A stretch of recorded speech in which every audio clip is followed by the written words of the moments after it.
Hello students, NEET 2023 exam हो चुका है। आई होप सबने अच्छा किया होगा। आपने जो 2 साल 11th-12th की तैयारी करके नीट का एग्ज़ाम दिया है, ईमानदारी से आप लोगों ने तैयारी करी है, तो सभी ने पेपर अच्छा ही किया होगा, अपना 100% दिया होगा पेपर में। तो आशा है कि सभी ने पेपर अच्छा किया होगा, अच्छा गया होगा, अच्छे नंबर आए होंगे। बट स्टिल किसी का फिर भी किसी वजह से नंबर कम आए हैं तो हमें डीमोटिवेट नहीं होना है, आगे बढ़ना है। नेक्स्ट वापस एग्ज़ाम की तैयारी करनी है और नेक्स्ट ईयर 2024 में हमें अच्छे से पेपर देके अपने सपनों को पूरा करना है। तो आज हम इस वीडियो में बात करेंगे केमिस्ट्री के पेपर के शॉर्ट एनालिसिस की, कि केमिस्ट्री का पेपर कैसा आया था, कैसा पूछा गया था, कितना 11th था, कितना 12th था, इजी मॉडरेट डिफ़िकल्टी लेवल कैसी थी, ऑर्गेनिक इनऑर्गेनिक फिजिकल कैसा पूछा गया था। इन सारी चीज़ों का हम लोग आज इस वीडियो के अंदर डिस्कशन करेंगे। इसके अलावा इसका डिटेल सोल्यूशन आपको नेक्स्ट वीडियो में मिल जाएगा, इस पेपर का डिटेल सोल्यूशन, जिसमें आपको प्रॉपर सभी 50 क्वेश्चंस का सोल्यूशन दिया जाएगा विद NCERT की कहाँ पर क्या दिया है। तो हम बात करते हैं यहाँ पर इस पेपर के एनालिसिस को देखते हैं। सबसे पहले इसके अंदर हम बात करें क्लास वाइज डिस्ट्रीब्यूशन की, कि क्लास 11 एंड क्लास 12 कैसा आया था। तो 23 से पहले के प्रीवियस ईयर के पेपर को जब देखा जाता है तो ऐसा था कि 11th and 12th approx equal weightage पर रहता था, कि 11th जितना है 12th से भी उतना ही पूछा जाता है या थोड़ा सा ज़्यादा पूछा जाता था। बट इस बार क्लास 11th से 44% एंड क्लास 12th से 56% अच्छा खासा डिफरेंस है। यहाँ पर 12th का ज़्यादा वेटेज था, 11th का कम था। वही अगर हम इस चीज़ को सेक्शन ए और बी में, जो कि सेक्शन ए में आपका कंपलसरी सेक्शन रहता था एंड बी के अंदर आपको 15 में से 10 करने होते थे, तो ए और बी के अकॉर्डिंग बात करें तो सेक्शन ए में 11th से 17 क्वेश्चंस पूछे गए थे एंड 12th से 18 क्वेश्चंस पूछे गए थे। वही सेक्शन बी के अंदर 11th से 5 क्वेश्चंस और 12th से 10 क्वेश्चंस, मतलब मेजर डिफरेंस आपका यहीं पे है कि क्लास 12th से सेक्शन बी में ज़्यादा पूछा गया है, इसी वजह से 12th का पोर्शन ज़्यादा आया है, परसेंटेज ज़्यादा रहा है। नेक्स्ट बात करते हैं अगर हम यहाँ पर सब्जेक्ट वाइज डिस्ट्रीब्यूशन की, कि ऑर्गेनिक इनऑर्गेनिक एंड फिजिकल के अंदर कितना क्या क्या रहा है। तो ऑर्गेनिक से आपको 34%, इनऑर्गेनिक से 32% एंड फिजिकल से भी 34%, मतलब एवरेज अगर हम बात करें तो तीनों इक्वल ही पूछा गया है। सिर्फ और सिर्फ यहाँ पर एक क्वेश्चन कम था इनऑर्गेनिक से, बाकी तीनों का लगभग इक्वल वेटेज रहा है। इसको भी अगर हम सेक्शन ए एंड बी के अंदर और 11th एंड 12th के अंदर डिस्ट्रीब्यूट करें तो ऑर्गेनिक से क्लास 11th में सेक्शन ए से 2 क्वेश्चंस पूछे गए थे और सेक्शन बी में भी 2 क्वेश्चन पूछे गए थे 11th से, मतलब ये कि टोटल 4 क्वेश्चंस आपको ऑर्गेनिक में क्लास 11th से पूछे गए हैं।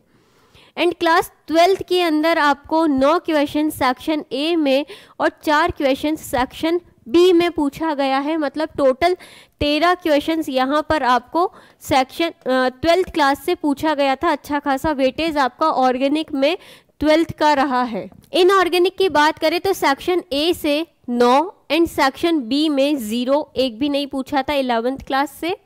और 12th क्लास में 3 क्वेश्चन सेक्शन ए से और 4 क्वेश्चंस सेक्शन बी से, मतलब 7 क्वेश्चंस आपको क्लास 12th से और 9 क्वेश्चंस आपको क्लास 11th से इनऑर्गेनिक में पूछा गया है। यहाँ पर 11th का पोर्शन ज़्यादा था। फिजिकल की बात करें तो 11th में सेक्शन ए से 7 और सेक्शन बी से 3, 10 क्वेश्चंस आपको 11th क्लास से फिजिकल में पूछा गया है।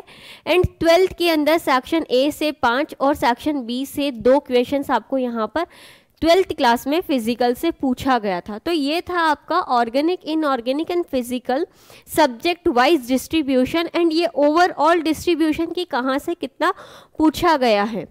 नेक्स्ट बात करते हैं हम इजी मॉडरेट डिफ़िकल्टी लेवल की, मतलब डिफ़िकल्टी लेवल कैसा रहा है पेपर का। तो ऐसा देखा है, पेपर को जब देखा गया, उसका पूरा एनालिसिस किया गया, तो केमिस्ट्री का पेपर थोड़ा सा टफ था, मॉडरेट लेवल भी हम बोल सकते हैं कि मॉडरेट लेवल पर था, क्योंकि यहाँ पर आपको ज़्यादातर क्वेश्चंस में स्टेटमेंट बेस्ड मिला है, असर्शन रीजनिंग टाइप का मिला है, मल्टीपल चॉइस आंसर पूछा गया था, सिंगल चॉइस, मतलब स्टेटमेंट है तो आपको उसको प्रॉपर पढ़ना पड़ेगा। भले ही वो स्टेटमेंट डायरेक्टली एनसीईआरटी की लाइंस ही उठा करके आई थी, तो आपको ये है कि या तो आप एनसीईआरटी को ढंग से एक एक लाइन आपका देखा हुआ हो, पढ़ा हुआ हो ढंग से, और आप एग्ज़ाम में भी उनको ढंग से पढ़ के आगे बढ़ेंगे, क्योंकि उसमें टाइम भी लगेगा। अगर आप ढंग से पढ़ेंगे तो उनमें जाहिर है कि आपको टाइम लगना ही है, इसी वजह से पेपर थोड़ा सा टफ हो गया है।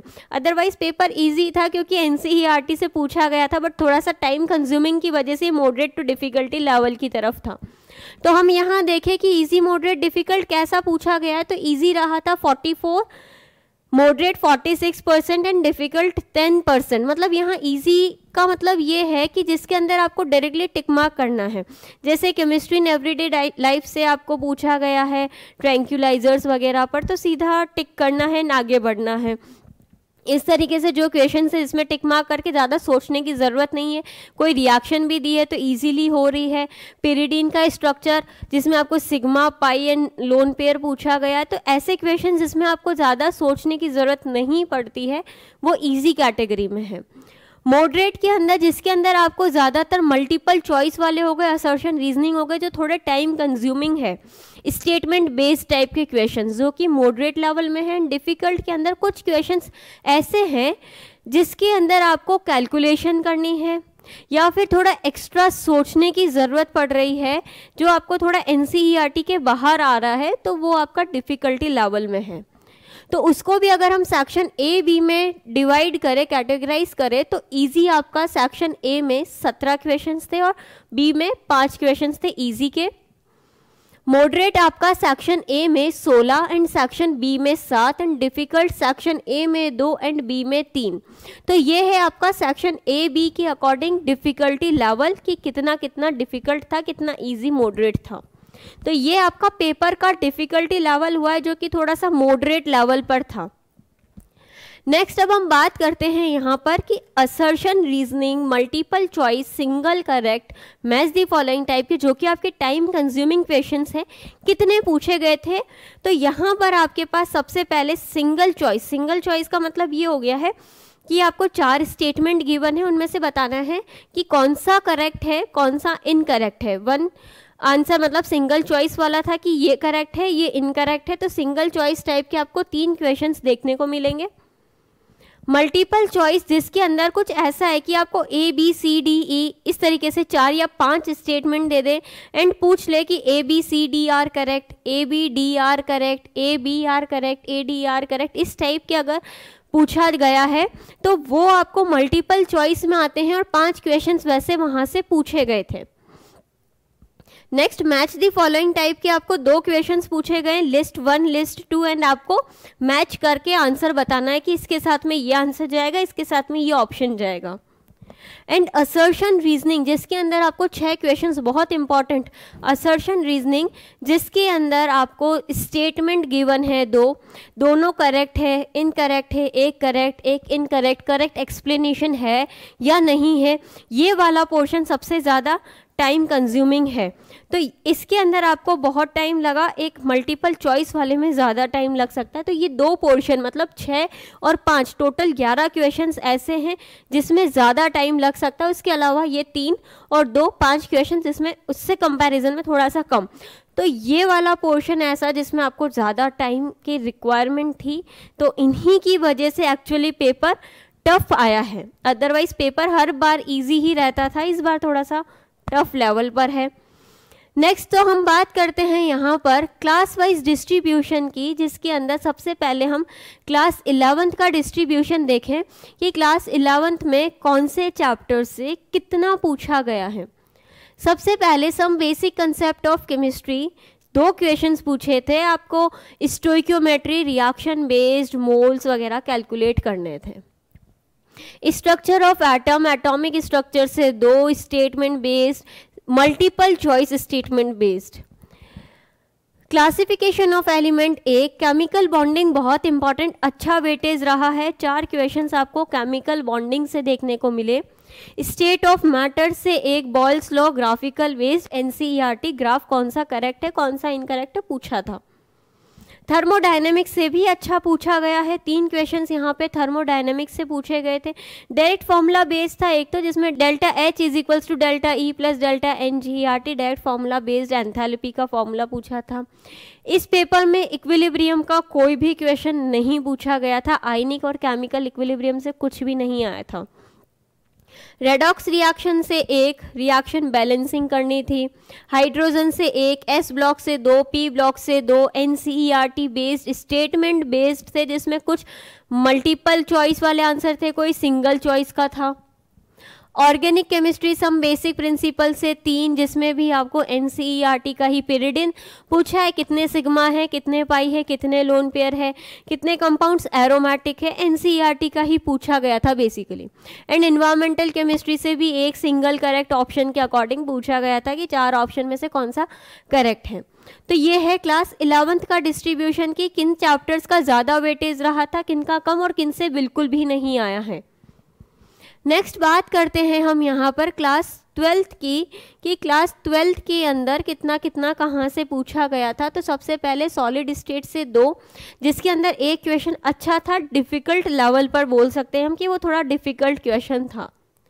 सॉल्यूशन से एक, इलेक्ट्रोकेमिस्ट्री से एक, केमिकल काइनेटिक्स से 2, सरफेस केमिस्ट्री से 2, सरफेस में अगेन आपको एनसीईआरटी बेस्ड ही पूछा गया था। जनरल प्रिंसिपल मेटलर्जी से भी एक क्वेश्चन पूछा गया है। पी ब्लॉक एलिमेंट एक क्वेश्चन यहाँ पे ये आपको फॉस्फोरस के ऑक्सी एसिड्स पर पूछा गया था, फॉस्फोरस के ऑक्सी एसिड्स में पूछा गया and match the following type के। अगर आपको फॉस्फोरस के ऑक्सी एसिड्स पता है, जो कि एनसीईआरटी में प्रॉपर टेबल गिवन है, आपको फॉर्मूला पता है, उनका नेम पता है, स्ट्रक्चर पता है, देन आप बॉन्ड बता सकते हैं कि किसमें पी बॉन्ड होगा, किसमें किस टाइप के बॉन्ड्स होंगे। डी एंड एफ ब्लॉक से 2 क्वेश्चंस पूछे गए थे। कोऑर्डिनेशन केमिस्ट्री से भी 2 क्वेश्चंस आए थे। Halo alkane, hello arene, alcohol, phenol, ether, aldehyde and amines, ये ऑर्गेनिक के measure of the portion topic है, जो कि हमने ये स्टार्टिंग में बोला था कि क्लास 12th का ऑर्गेनिक ज़्यादा पूछा गया था, वो यहीं से था, जिसके अंदर आपको स्टेप रिएक्शंस दी थी कि इससे रिएक्शन करवाने पर ए बनता है, ए की रिएक्शन हमने करवाई इससे बी बनेगा, बी की रिएक्शन से सी बनेगा, तो फाइनल प्रोडक्ट क्या। इस तरीके से जो स्टेप रिएक्शंस पूछी गई है, तो वो भी आपको डायरेक्टली एनसीईआरटी बेस्ड ही पूछा था। इनमें भी आपको डायरेक्टली रिएक्शन एनसीईआरटी की ही पूछी गई थी। एल्कोहल, फिनॉल, ईथर हो गया, aldehyde, ketone, carboxylic acid, 4 questions पूछे गए थे, यहाँ से 4 क्वेश्चंस आए थे। अमाइंस से भी एक क्वेश्चन आया था, आपको एक बताना था उसके अंदर कि चारों ऑप्शन में से किसके अंदर अमाइन नहीं बनेगा, किस में बनेगा। मतलब बेसिकली उसमें भी 4 रिएक्शन थी। अगर रिएक्शन पता है तो वो आप सॉल्व कर सकते हैं, क्योंकि ये सारी चीज़ें एनसीईआरटी का ही पूछा गया था। नेक्स्ट है बायोमोलिक्यूल। बायोमोलिक्यूल से एक क्वेश्चन पूछा था आपको न्यूक्लियोटाइड न्यूक्लियोसाइड के ऊपर स्टेटमेंट बेस्ड, जो कि बहुत अच्छा क्वेश्चन था बेसिकली, जिसमें न्यूक्लियोसाइड जब फॉस्फोरिक एसिड या फॉस्फोरस एसिड, बस उसमें कंफ्यूज किया हुआ था स्टेटमेंट में कि फॉस्फोरिक एसिड होगा वहाँ या फॉस्फोरस एसिड होगा। अगर आप उसको ढंग से नहीं पढ़ते तो गलत होने के चांसेस बढ़ जाते हैं। आपको पता है बट आपने रीडिंग प्रॉपरली नहीं की है तो आप उसको गलत कर देंगे, इसीलिए बोला जाता है कि ढंग से रीड करें, आगे बढ़ें। पॉलीमर से एक, केमिस्ट्री इन एवरीडे लाइफ से भी एक, डायरेक्ट एनसीईआरटी बेस्ड ही था।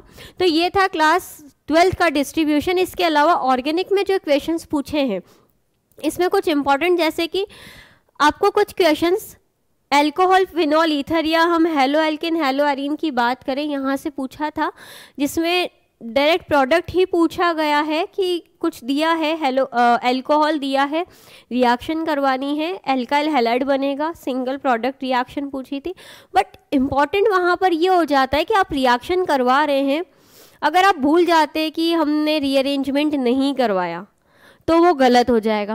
मतलब ऐसी छोटी छोटी सी चीज़ें होती है जो कि हमें ध्यान रख करके रिएक्शन को सॉल्व करवानी है, कि अगर वहाँ कार्बोकेटायन बन रहा है तो रीअरेंजमेंट करवाना है, रीअरेंजमेंट करवा करके देन आप मतलब शिफ्टिंग करवाइए और प्रोडक्ट को फॉर्म कीजिए तो आंसर सही जाएगा। तो ये छोटी चीज़ें हैं जो हमारे आंसर को गलत बना देती है। तो ये है आपका ओवरऑल नीट के 2023 पेपर का, केमिस्ट्री के पेपर का एनालिसिस। सभी ने अच्छा किया होगा, उम्मीद है सबसे अच्छा किया होगा, बट जिसका भी पेपर में फिर भी सिली मिस्टेक हो गई हो, गलतियां कर दी हो, नेगेटिव मार्किंग हो गई हो, कोई बात नहीं, अब इसको चेंज नहीं किया जा सकता है, बट इनकी गलतियों से हमें सीखना है और आगे बढ़ना है। नेक्स्ट 2024 के पेपर के लिए भी अब आपको तैयारी करनी पड़ेगी। अगर इसमें पेपर अच्छा नहीं हुआ है तो हमें यहाँ रुकना नहीं है, आगे बढ़ना है और 2024 के पेपर की तैयारी करनी है। इन सारी चीज़ों को ध्यान में रखते हुए कि कैसा पेपर पूछा जा रहा है, अभी क्या ट्रेंड चल रहा है पेपर का, तो उसी के अकॉर्डिंग आप तैयारी कीजिए, क्योंकि मेजर पोर्शन आपको एनसीईआरटी ही पूछ रहा है, एनसीईआरटी का ही डायरेक्टली स्टेटमेंट दिया है। यहाँ ऐसा नहीं है कि पेपर एक्चुअली टफ था, पेपर अगर ऐसा बोला जाए तो इजी ही है, बट वो टफ इस सेंस में है कि आपको थोड़ा सा टाइमिंग लग रही है उसको सॉल्व करने के लिए, क्योंकि बहुत ज़्यादा स्टेटमेंट है तो आपको सॉल्व करना है तो टाइम चाहिए है, इस वजह से पेपर टफ है, अदरवाइज़ पेपर ईजी है। तो इसको देखते हुए आप आगे बढ़ें एंड 2024 की तैयारी करें। Thank you so much and all the best.